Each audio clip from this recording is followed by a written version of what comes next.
Iran के सर्वोच्च नेता अयातुल्ला अली खामेनेई के अंतिम दर्शन करने के लिए दुनिया भर से लोग पहुंच रहे हैं। भारत से भी एक प्रतिनिधिमंडल वहां पहुंचा हुआ है। हमारे साथ सैयद हैं। सैयद, क्या खास है उनके इस अंतिम दर्शन में, या यूं कहें हम कि जो उनको सुपुर्द खाक करने की पूरी प्रक्रिया चल रही है तेहरान में, क्या कुछ खास है उसमें? और क्योंकि फरवरी में जो है देहांत हुआ था और उसके बाद अब ये प्रक्रिया चल रही है, इसके पीछे की वजह क्या है? देखिए, लगातार हम तस्वीरें देख रहे हैं 4 जुलाई से, और 9 जुलाई को उन्हें जो है मशहद शहर में जो है सुपुर्द खाक किया जाएगा, यानी दफनाया जाएगा। पूरी दुनिया से 100 से ज़्यादा देशों से लोग वहाँ पर पहुँचे हैं।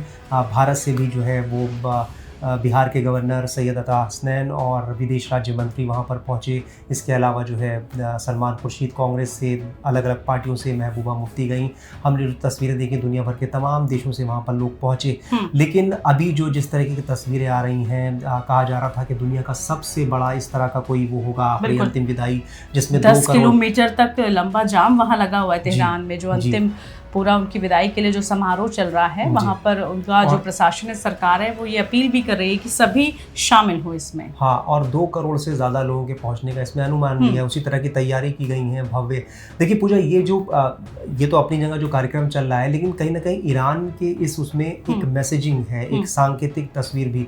ये लड़ाई एक तरह से मिसाइलों और बम और फाइटर जेट से तो लड़ी जा रही थी, लेकिन ईरान अब ये जो है एक सांकेतिक उस पर भी लड़ाई लड़ रहा है, एक तरह का शक्ति प्रदर्शन है।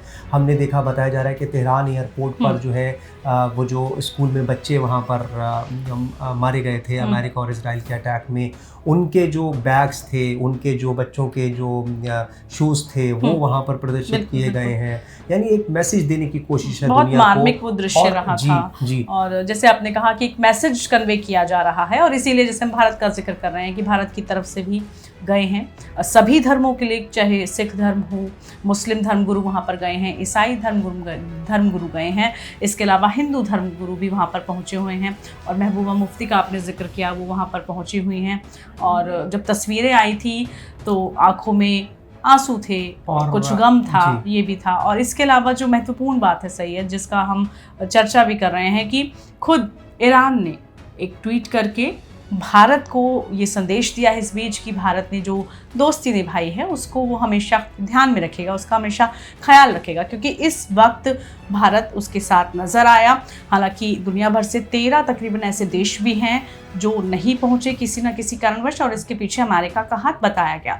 लेकिन उनके अंतिम दर्शन की जब हम बात कर रहे हैं, सुपुर्द खाक से पहले जो प्रक्रिया है, उनके तीनों बेटे भी उसमें शामिल हैं, और जनता का हम कहें कि पूर्ण प्यार उनको मिल रहा है उनकी अंतिम यात्रा में। देखिए पूजा, उसकी बड़ी वजह है। एक तो ये कि आयतुल्ला खामेनेई जो है वो एक स्पिरिचुअल लीडर के रूप में जाने जाते थे। वो सिर्फ एक वहाँ के सुप्रीम लीडर नहीं थे, एक जो है वो धार्मिक नेता भी थे, और जो ख़ास तौर से जो शिया मुस्लिम्स हैं उनके सबसे बड़े मौजूदा धार्मिक नेता थे। तो दुनिया भर से जो मुसलमान हैं, शिया मुस्लिम्स हैं, वो ईरान पहुंच रहे हैं। ख़ास तौर से भारत के जो मुसलमान हैं, शिया हैं, वो ख़ास तौर पे ईरान पहुंचे। हमने देखा था लखनऊ से कई एक धार्मिक नेता वहां पर पहुंचे हैं, देश के अलग अलग कोनों से पहुंचे हैं। ये भी एक वजह है। और हमने ये तस्वीरें भी देखी किस तरीके से लोग अपने नेता को याद करते हुए रो रहे हैं। और सैयद, वो तस्वीरें भी हमें याद होंगी जब मौत की खबर आई थी खामेनेई की, और उसके बाद भारत में भी काफ़ी, जैसे आपने कहा कि जो शिया मुस्लिम हैं वो काफ़ी एकजुट हुए थे, सड़कों पर उतरे थे और काफ़ी भावुक हो गए थे। कश्मीर से लेकर हर जगह हमने वो तस्वीरें देखी और बहुत मदद भी की गई थी लोगों की तरफ से। आप सही कह रही हैं, भारत से बहुत बड़ी तादाद में लोगों ने मदद करी। और ये तस्वीरें, भारत का एक ख़ास रिश्ता रहा है ईरान के साथ, जाहिर सी बात है। खामेनेई साहब का एक ख़ास रिश्ता रहा भारत, बाराबंकी से का रिश्ता रहा। और एक ख़ास बात यह है, आपको बताऊं पूजा, के ऊपर वो तालीम से भी ख़ास उनका एक लगाव था, यानी शिक्षा के मैदान में भी भारत पर उन्होंने सबसे पहले किताब लिखी थी। यहाँ की जो स्वतंत्रता आज़ादी जो थी उसको लेकर ये किताब लिखी थी, और उसमें ये बताया था कि ईरान किस तरीके से भारत की जंग आज़ादी से, स्वतंत्रता से कैसे सबक ले सकता है। ये बड़ी बात है। और इसीलिए देखिए, भारत की तरफ से पूरा एक प्रतिनिधिमंडल वहाँ पर पहुँचा है और खुद ट्वीट करके ये कहा है कि सोशल मीडिया प्लेटफॉर्म पर एक लंबी पोस्ट उन्होंने की है ईरानी दूतावास ने, कि भारत की इस भागीदारी के लिए शुक्रिया अदा किया। ईरान ने कहा कि तेहरान इस दोस्ती, सहानुभूति और सम्मान के इस कदम को कभी नहीं भूलेगा। जी। यही सैयद एक संदेश देने की कोशिश की गई बिल्कुल। और हमने लगातार देखा भी है कि जो अब्बास अराक्ची हैं विदेश मंत्री ईरान के, वो भी अभी भारत आए थे। तो जाहिर सी बात है एक बहुत पुराना रिश्ता रहा है ईरान के साथ। लेकिन इस सब के बीच जो एक सबसे बड़ी बात निकल कर आ रही है पूजा, वो ये है कि कल जो तस्वीरें आई थी उनकी अंतिम विदाई में खामनेई साहब की, उनके जनाजे पर उनके 3 बेटे नजर आए थे। लेकिन जो चर्चा सबसे ज़्यादा है मुश्तबा खामनेई जो वहाँ के सुप्रीम लीडर हैं, उनको लेकर के वो अभी तक क्यों नहीं आए। 28 फरवरी को ये अटैक हुआ, 4 महीने बीत गए। खामनेई साहब की जो अभी उनका अंतिम संस्कार होता है, लेकिन मुश्तबा खामनेई तब भी नहीं आते हैं। तो कहा ये भी जा रहा है कि ये एक रणनीति का हिस्सा है कहीं ना कहीं, क्योंकि माइंड गेम कहा जाए तो ये एक तरह से मुश्तबा खामनेई का है। जिस तरीके से 100 से ज़्यादा देशों को 100 से ज़्यादा देशों को ईरान में उन्होंने जुटाया, ये एक मैसेजिंग दी कि जिस तरह से ट्रम्प कह रहे थे लगातार कि हमने ईरान को ख़त्म कर दिया है, बर्बाद कर दिया है, और हमने वहाँ के सिविलाइजेशन को ख़त्म कर दिया है। तो कहीं ना कहीं ईरान ये मैसेज देने की कोशिश कर रहा है कि अभी भी हम खड़े हुए हैं, पूरे जी जान से खड़े हैं, और दुनिया के देश हमारे साथ हैं तमाम। इसीलिए जो है अपने मुस्लिम कंट्रीज से भी वहाँ बहुत सारे लोग पहुँचे हुए हैं, और ये संदेश जैसे आपने कहा देने की कोशिश की गई है। और जब हम उनके अंतिम यात्रा की बात कर रहे हैं तो लाखों लोग वहाँ पर पहुँचे हुए हैं, और बहुत सारे ऐसे हमने स्लोगन्स भी देखे जहाँ पर ट्रम्प के खिलाफ, नेतन्याहू के खिलाफ, अमेरिका के खिलाफ एक नारा जो सबसे खास सुनाई दे रहा है वो है इंतकाम यानी बदला। तो जाहिर सी बात है अब ये मांग तेज हो गई है, क्योंकि अब खामनेई को सुपुर्द खाक किया जाएगा।